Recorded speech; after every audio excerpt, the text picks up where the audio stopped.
말씀은 요한복음 12장 12절로 19절 말씀입니다. 요한복음 12장 12절로 19절 말씀입니다. 제가 봉독해 올리겠습니다. 하나님의 말씀을 들으시기 바랍니다. 그 이튿날에는 명절에 온 큰 무리가 예수께서 예루살렘으로 오신다는 것을 듣고 종려나무 가지를 가지고 맞으러 나가 외치되 호산나 찬송하리로다. 주의 이름으로 오시는 이 곧 이스라엘의 왕이시여 하더라. 예수는 한 어린 낙인을 보고 타시니 이는 기록된 바 시온 딸아 두려워하지 말라. 보라 너의 왕이 나귀 새끼를 타고 오신다 함과 같더라. 제자들은 처음에 이 일을 깨닫지 못하였다가 예수께서 영광을 얻으신 후에야 이것이 예수께 대하여 기록된 것인과 사람들이 예수께 이같이 한 것임이 생각났더라. 나사로를 무덤에서 불러내어 죽은 자 가운데서 살리실 때에 함께 있던 무리가 증언한지라. 이에 무리가 예수를 맞음은 이 표적 행하심을 들었음이러라. 바리새인들이 서로 말하되 볼지어다 너희 하는 일이 쓸데없다. 보라 온 세상이 그를 따르는도다 하니라. 아멘. 하나님의 말씀입니다. 오늘 말씀 제목은 예수님을 말에 태우지 마십시오라는 제목으로 설교를 하겠습니다. 오늘 이 본문은 우리가 익히 다 알고 있는 본문입니다. 그렇죠? 예수님이 예루살렘 성에 입성하는 그러한 장면입니다. 이 내용은 사복음서에 다 같이 나오는 내용입니다. 다 같이 나와요. 다 같이 나오는데 조금씩 강조하는 바가 틀립니다. 강조하는 바가 틀립니다. 요한복음은 이 무엇을 강조하는가? 요한복음은 굉장히 그 사건을 함축적으로 말하고 있습니다. 단어도 조심스럽게 쓰고 특히 이 사건에서 예수님이 한마디 말도 없습니다. 그냥 그 주변 환경과 예수님이 어떻게 행했던가 그것을 말하고 있습니다. 우리가 이 사건을 대할 때 이렇게 한번 물어봅니다. 예수님이 이 공생의 기간 동안에 예루살렘에 몇 번이나 갔을까? 예루살렘에 몇 번 갔을까? 다른 복음은 몰라도 요한복음은 예수님이 예루살렘에 여러 번 갔다고 이렇게 표현을 하고 있습니다. 유월절에도 갔고요. 그 다음에 초막절, 그 다음에 수전절, 어떠한 명절이라고 명시하지 아니하는 명절에도 예수님은 갔습니다. 여러 번 갔어요. 그러니까 주로 활동하던 무대는 갈릴리 그 지방이었지만 예수님께서 절기 때마다 명절 때마다 이렇게 예루살렘에 방문을 했습니다. 예루살렘에 방문을 해서 예수님이 한 일이 뭐냐면 우리가 잘 알다시피 병자를 고치고 하나님의 말씀을 가르치고 선포하고 이런 일들을 했습니다. 이런 일들을 할 때마다 반응들이 조금씩 다른데요. 유대인들 중에 종교 지도자들, 그러니까 바리새인들이나 어떤 대제사장들은 어떤 반응을 하냐면 탐탁치 않게 여겼습니다. 예수님께서 어떤 병자를 고치든가 어떤 기적을 행하실 때에 놀라거나 그러기보다는 탐탁지 않게 생각하고 그 일로 말미암아 예수를 잡아 죽이려고 그렇게 했습니다. 왜냐하면 사람들이 예수에게 다 몰려가면 자기네들의 어떤 기득권이 약해질까봐 좀 탐탁지 않게 봤습니다.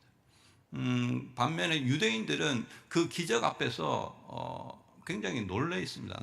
왜냐하면 오병이어 기적이라든지 예수님이 병 고치는 기적 앞에 자신들의 필요가 있거든요. 저분이 있으면 나의 필요를 어느 정도 이렇게 해결해 줄 수 있겠다라고 이렇게 반응을 보이고 소수의 무리들이 쫓아다녔습니다. 그러다가 제풀에 지쳐서 이제 쫓아오지 못하고 결국 제자들만 이렇게 쫓아오는 상황이 되는데요. 그런데 오늘 이 말씀을 읽어보면 예수님이 평소에 예루살렘에 방문했을 때의 분위기와 전혀 딴판입니다. 그렇죠? 전혀 딴판이에요. 막 사람들이 온 사람들이 유대 명절 중에 가장 큰 명절이라고 할 수 있는 유월절을 지키기 위하여 왔다고 하지만 예수님을 예전에 이렇게 이렇게 영접을 안 했거든요. 근데 오늘은 예수님을 엄청 환대합니다. 종려나무 가지를 막 흔들고 뭐 주의 이름으로 오시는 이여 예루살렘의 왕이여 이러면서 난리가 났습니다. 예수님 생애 공생의 생에 이런 환대는 아마 처음 받아봤을 겁니다. 처음 받아봤을 겁니다. 자, 대단하다, 그렇죠? 근데 왜 이런 사람들이 예수님께 갑자기 이런 환대를 하는가? 요한 복음에서 요한은 이렇게 설명합니다. 이것이 나사로를 살린 사건과 연관이 있다라고 이렇게 말을 합니다. 나사로를 살린 그 표적 때문에, 그 표적을 본 사람과 그 표적을 본 사람이 말을 해서 이제 많은 사람들이 몰렸다라고 이렇게 말을 하거든요. 이 죽은 나사로를 살리신 표적, 이 표적이 무엇이길래 그동안 그렇게 몰리지 아니하였던 유대인들이 이렇게 모였는가? 병자를 고치는 것도 어떻게 보면 큰 표적일 수가 있습니다. 그렇죠? 큰 표적일 수가 있어요. 그리고 오병이어 사건도 큰 표적입니다. 그러나 그것들은 어떻게 생각하냐면 그럴 수도 있다는 거죠. 그렇죠? 인간의 어떤 제한성, 배가 고프면 무엇을 먹어야 되기 때문에 누군가가 먹을 것을 주면 그걸 받아 먹고 쫓아다닐 수 있다는 거죠. 몸이 아파서 이렇게 좀 낫고자 할 때 누군가가 고쳐주면 그 고침을 받고자 자기도 따라갈 수가 있다는 거죠. 근데 이번은 틀리다는 거죠. 왜? 죽었단 말이에요. 죽었다. 나사로가 죽었어요. 죽었다는 것은 뭐냐면 인간의 제한의 그 끝에 갔다고. 죽었다 이러면 더 이상 할 것이 없다고요. 끝났다고요. 그런데 죽었는데 다시 살아났다는 거잖아요. 이것은 다른 문제다. 다른 문제다. 이 죽음의 문제를 해결한 걸 보니까 이분은 성경이 말하는 메시아가 맞는 것 같다. 주의 이름으로 오시는 이가 맞는 것 같고 이스라엘의 왕이 맞는 것 같다라고 이렇게 생각을 하는 겁니다. 우리가 일상생활을 하면서 몸이 아프잖아요. 그러면 어딜 찾아갑니까? 병원에 찾아갑니다. 어느 병원에 찾아가죠? 명의가 있는 병원에 찾아갑니다. 명의가 어디 병원에 있습니까? 주로 큰 병원에 있잖아요. 큰 병원에 명의라고 하는 사람들이 내세우는 프로필을 보면 어떻게 내세웁니까? 무슨 심장 전문의는 심장 수술을 몇 번 했다, 몇 건 중에 몇 건을 성공했다. 어떤 기계를 이용해서 몇 번을 했다. 주로 자기가 수술을 몇 번 했느냐, 몇 번 성공했느냐, 이것으로 명의인지 아닌지 그렇게 하고, 그렇게 많이 이렇게 성공한 사람을 큰 병원에서 이렇게 모시죠. 큰 돈을 주고. 그런데 이런 경우가 있어요. 이제 그러한 큰 병원에서도 이제는 병원에서 더 이상 할 것이 없습니다. 기대 수명을 이제 말씀을 하죠. 이 환자는 기대 수명이 길어야 뭐 3개월입니다. 이렇게 말을 한단 말이에요. 병원에서 할 것이 없대요. 명의가 할 것이 없대요. 그러면 어떻게 합니까? 병원에서 포기를 했잖아요. 그렇죠? 그런데 가정을 하고 만약에 시골에 어떤 허름한 그 병원 의사가 그 3개월 남았던 그 환자를 고쳤다고 생각을 해봅시다. 그래서 석 달을 사는 것이 아니고 3년을 살아. 3년이 아니고 10년을 넘게 살아. 그것도 아주 건강하게 살아. 그러면 이 사람이 명입니까? 명이 아닙니까? 명이죠. 그렇죠? 사람들이 몰린단 말이죠. 그리고 그런 일이 또 일어나. 그리고 인생의 끝에 몰린 사람들이 다 그 병원을 알아서 찾아가요. 그러다가 그 병원이 서울 한복판에 개원한다네라면 어떻게 됩니까? 사람들이 난리가 나는 거예요. 왜? 거기에서 자신의 병을 치료받기를 원하는 거예요. 그것처럼 유대인들이 지금 예수님이 지금 죽은 나사로를 살렸는데 그분이 지금 예루살렘에 들어온다는 겁니다.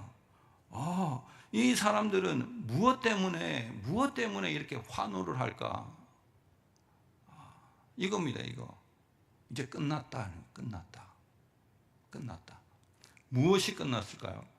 이제 자신들의 어떤 로마로부터 압제받았던 그러한 서러움, 삶의 고난, 여러 가지 질병 문제, 이런 모든 것들이 이제 끝났다.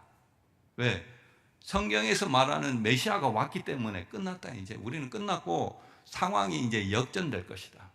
우리가 로마를, 아니 전 세계를 지배할 것이다. 하나님 나라가 올 것이다. 이렇게 생각을 한단 말이죠. 그들이 이 생각하는 메시아는 이렇게 힘으로 어떤 것을 다스리는 정치적이고 아주 군사적인 이런 메시아입니다. 예수님이 지금 말하고자 하는 것하고는 완전히 틀립니다. 그래서 종려나무를 막 이렇게 흔드는데, 종려나무는 요한복음에만 나옵니다. 요한복음. 이 사건은 요한복음. 다른 복음서에는 종려나무라고 안 나옵니다. 어떤 가지 이렇게 나오거든요. 종려나무는 어디다 쓰냐면 주로 절기 때 사용합니다. 절기 때. 초막절에 주로 이렇게 초막절 예식 때 많이 사용하거든요. 근데 유대 전통에 따르면 초막절뿐만 아니라 유월절이라든지 어떠한 행사가 있을 때 많이 종려나무 가지를 흔듭니다. 그 의미는 뭐냐면 승리를 상징합니다. 승리. 어떤 유명한 순례자가 오거나 왕이 자기의 성읍에 방문하면 종려나무 가지를 흔듭니다. 승리의 왕이라는 거죠. 그래서 예수님이 이렇게 왔을 때 종려나무 가지를 흔든다는 것은 예수님을 승리의 왕으로 본다는 거예요. 본다.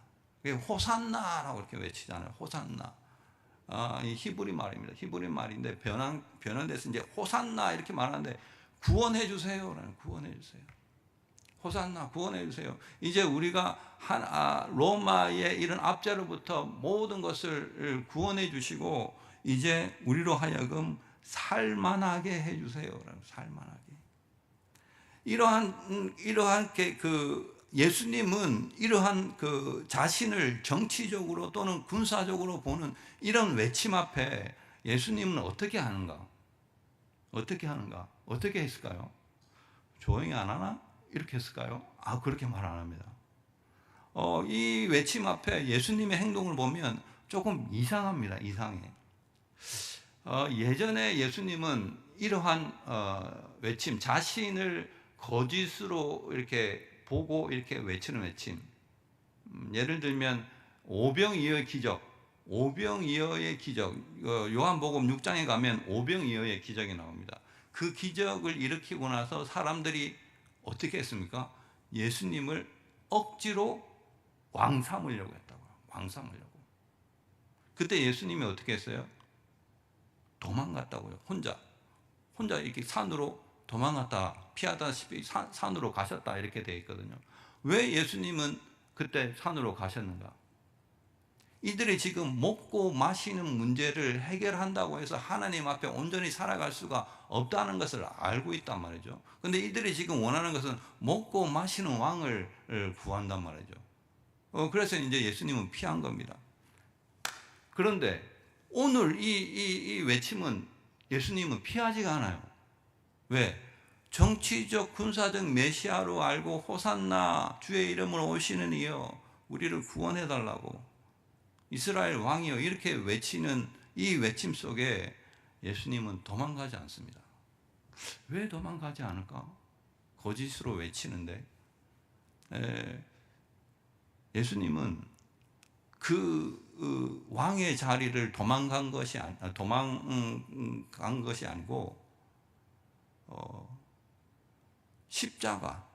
십자가를 피하지 않은 것입니다. 십자가. 무슨 말이냐면 지금 이 사람들이 호산나 주의 이름으로 오시는 이여 이스라엘 왕이여 이렇게 지금 메시아로 알고 막 이렇게 외치는 이 자들이 불과 2, 3일 후면 어떻게 외칩니까? 십자가에 못 박으소서 이랍니다. 십자가에 못 박으소서. 예수님 그걸 몰랐을까요? 압니다. 그런 왜 예수님은 이 외침 속에 그대로 서 계시는가? 왜 서 계시냐면 이유는 하나입니다. 예수님은 그들이 외친 거짓과 탐욕, 모욕과 멸시의 제물이 되기 위하여 오셨거든요.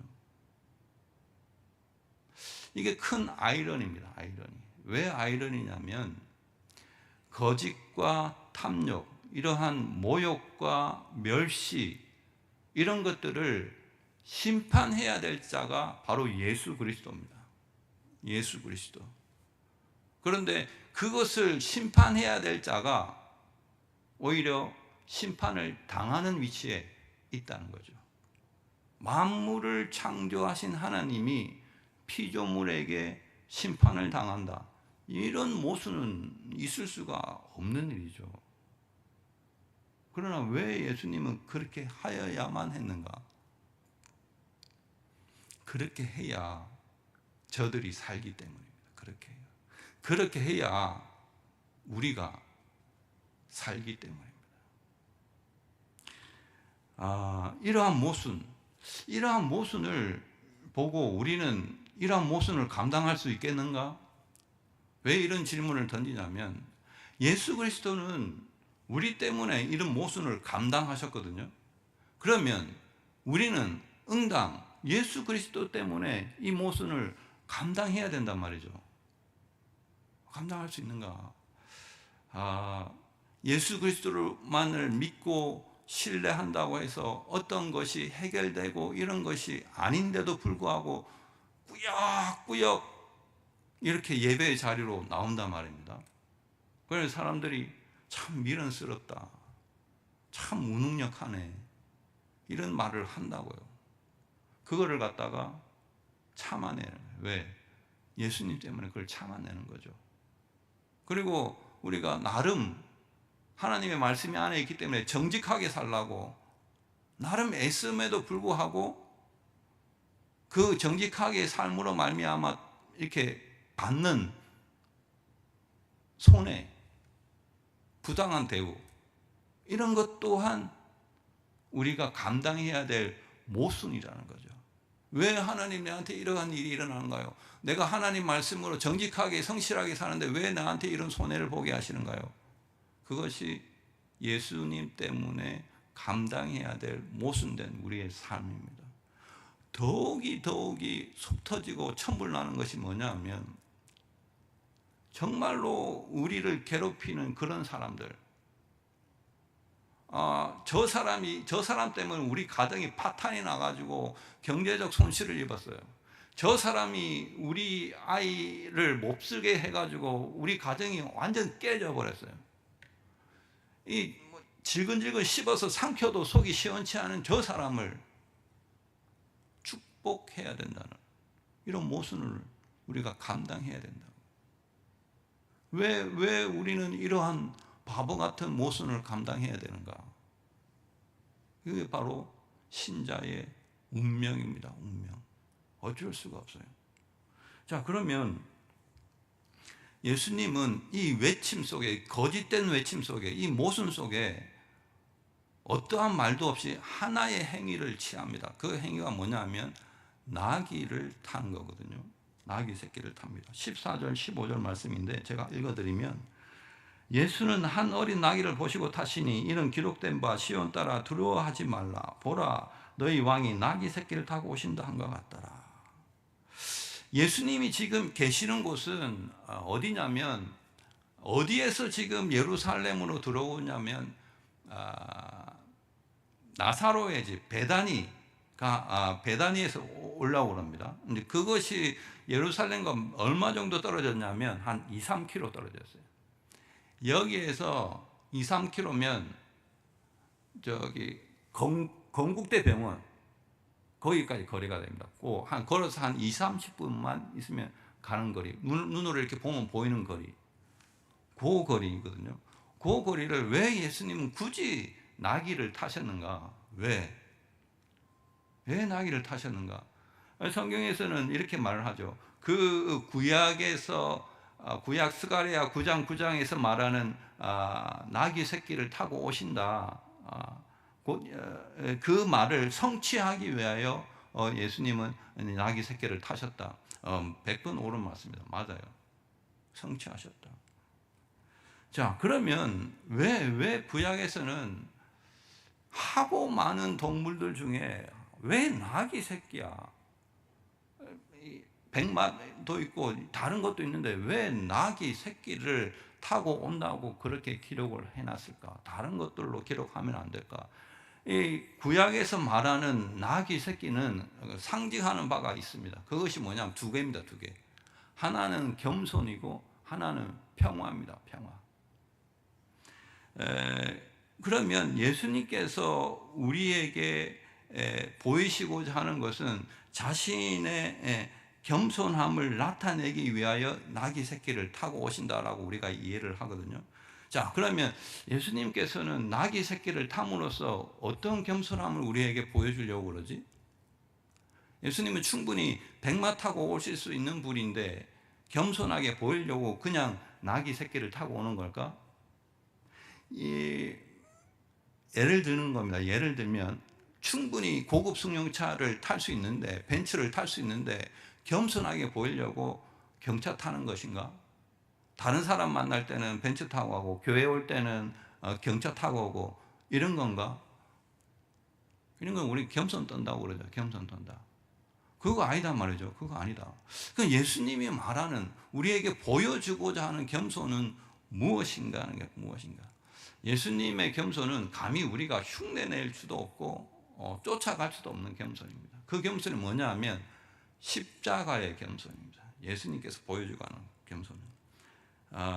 그것이 빌립보서에 이렇게 나타났거든요. 한번 보실까요? 빌립보서 2장 6절 8절 말씀입니다.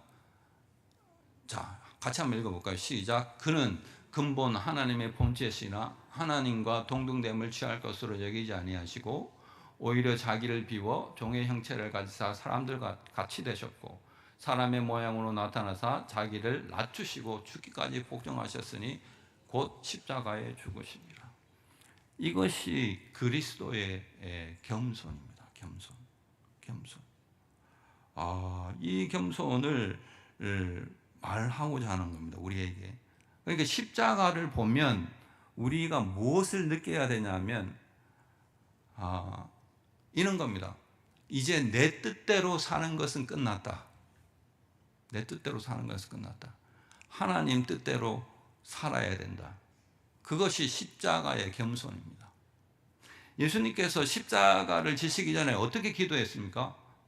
나의 원대로 마시고 아버지의 원대로 하달라고. 그게 바로 십자가가 말하고 있는 겁니다. 십자가를 진다, 십자가를 따른다는 것은 이제 내 뜻대로 사는 삶은 끝났다는 겁니다. 끝났다. 하나님 아버지의 뜻대로 산다. 자, 그런 관점에서 보면 우리는 과연 예수 그리스도의 겸손을 얼마만큼 따라가고 있는가? 과연 자신의 모든 것을 내려놓고 하나님 아버지의 뜻을 따르는 예수 그리스도처럼 우리도 자신의 모든 신분과 어떠한 지위를 내려놓을 만큼 예수 그리스도의 뜻을 따르고 그분을 사모하는가? 아니면 자신의 지위와 신분을 유지하기 위하여서 예수 그리스도를 이용하는가? 이 문제입니다. 순종하는가? 이용하는가? 양인가? 염소인가? 사꾼인가? 참목자인가? 이 갈림길에 우리가 서 있습니다. 우리의 속사람은, 마음은 하나님의 법을 사모하죠. 하나님께 순종하고자 하죠. 그러나 또 다른 속사람은 죄의 법을 따릅니다. 하나님을 이용하려고 그러죠. 예수 그리스도를 통하여서 이 모든 것을 유지하려고 그러지 예수 그리스도 때문에 이 모든 것을 내려놓으려고는 안 한다는 거죠. 안 한다. 그래서 여기에 대해서 베드로는 어떻게 고백을 했는가? 이렇게 고백을 합니다. 베드로를 예수님께서, 부활하신 예수님께서 찾아갔죠. 요한복음에 따르면, 21장에 따르면 그렇게 찾아가죠. 그래서 예수님이 물어봅니다. 네가 이 모든 것들보다 나를 사랑하느냐? 몇 번 물어봅니까? 3번 물어봅니다. 베드로도 3번 말을 하죠. 긍정적으로 말을 합니다. 그러면서 이렇게 말을 하죠. 맨 마지막에 물을 때 이렇게 말을 합니다. 베드로가 근심하여 말하되 주께서 모든 것을 아시오매 내가 주를 사랑하는 줄 아십니다. 근심하여 말합니다. 왜 그럴까요? 자기가 예수 그리스도를 사랑하는 것은 참입니다. 참. 거짓이 들어가지 아니하는 참된 마음입니다. 그러나 그것을 지켜낼 능력이 자기한테 없다는 것을 안다는 겁니다. 주께서 모든 것을 압니다. 그럼에도 불구하고 내가 주를 사랑합니다. 그럴 때 예수님께서는 네 그럴 줄 알았다. 다시 연습도 하고 와라. 이렇게 안 하고 내 양을 먹이라고 그럽니다. 이것이 베드로의 겸손의 고백입니다. 우리의 고백도 마찬가지입니다. 우리의 고백도. 베드로가 예수 그리스도를 3번 부인했지만 우리는 3번이 아니고 수만 번 예수 그리스도를 부인하면서 얻은 겸손의 고백이 뭐냐면 예수 그리스도가 없이는 살아갈 수가 없습니다. 예수 그리스도가 없이는 살아갈 수가 없습니다. 이 겸손의 고백이 무엇으로 우리를 인도하냐면 예수 그리스도가 십자가에서 그러한 모습으로 이렇게 보인 것은 무엇을 우리에게 주고자 하냐면 평화입니다. 평화. 하나님과의 화평. 우리는 하나님과의 화평을 누릴 자격이 있습니다. 근데 우리는 어떻게 생각하냐면 하나님과의 화평을 먼 일로 생각합니다. 먼 일. 예를 들면 자식들 공부 다 시키고 자식들 뒷바라지 다 해놓고 남편 사업 번창하고 이렇게 다 어느 정도 안전이 되면 그때 하나님과 화목하려고 합니다. 아닙니다. 지금입니다. 지금 화목을 해야 됩니다. 지금 화목하지 못하면 그때도 못하는 겁니다. 그러면 우리는 그 삶 속에 그러한 사귐이 그러한 하나님과의 화목된 사귐이 회복돼야 되는데 가만히 생각해 보면 그러한 사귐이 왜 우리 마음속에 우리 삶 속에 일어나지 아니하는 걸까? 그것은 이겁니다.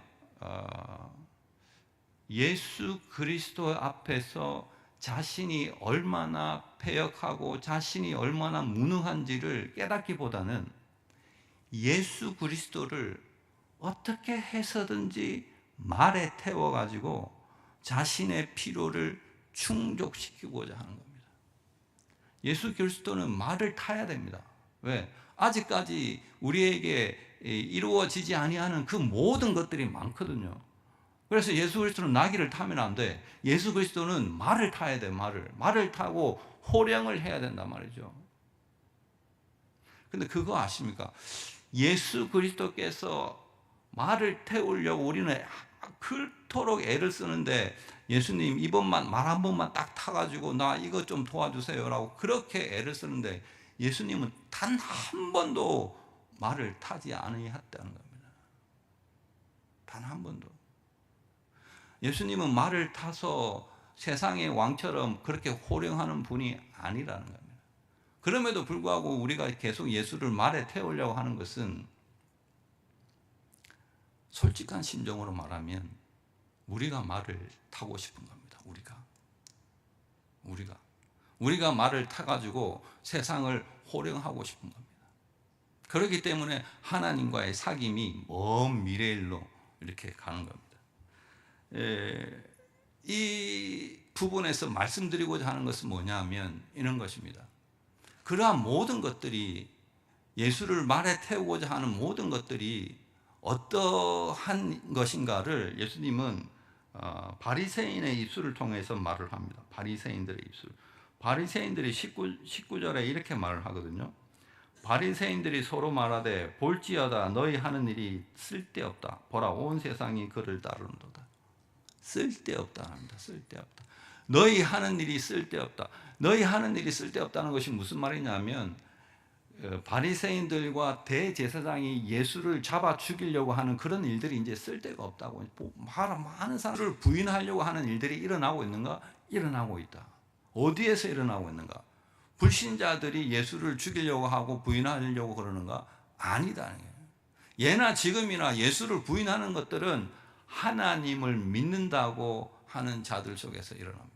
불신자들은 예수가 누군지 관심도 없습니다. 하나님 누군지 관심도 없어요. 오직 예수를 부인하는 자들은 하나님을 믿는 자들 중에 나타납니다. 그 자들이 바로 어떤 자들이냐? 오늘 그리스도 십자가 앞에서 자신의 죄를 깨닫지 못하고 어떻게 하서든지 예수를 말에 태워서 자신의 필요를 채우려고 하는 그런 자들이다. 그런 자들을 향하여서 오늘 예수님은 바리새인들의 입을 통하여 이렇게 말을 합니다. 다 쓸데없다. 다 쓸데없다. 우리가 가야 해야 될 길은 말에 탄 예수님을 보고 따라가는 것이 아니고 그리스도의 십자가를 지고 따라가는 그 길을 우리가 따라가야 된다는 거예요. 따라가야 된다. 이것을 따라갈 때 하나님과의 화목이 비로소 이루어진단다. 이 화목은 여러분한테, 저한테 먼 옛날의 이야기가 아니고 바로 오늘 우리가 누려야 될 화목이란다. 예수 그리스도의 십자가를 따른다는 것은 내가 고난을 받겠다가 아니고 오늘도 내 뜻대로가 아니고 하나님 뜻대로 살아보리라. 아침에 눈을 떴을 때 하나님 뜻대로 살아보리라.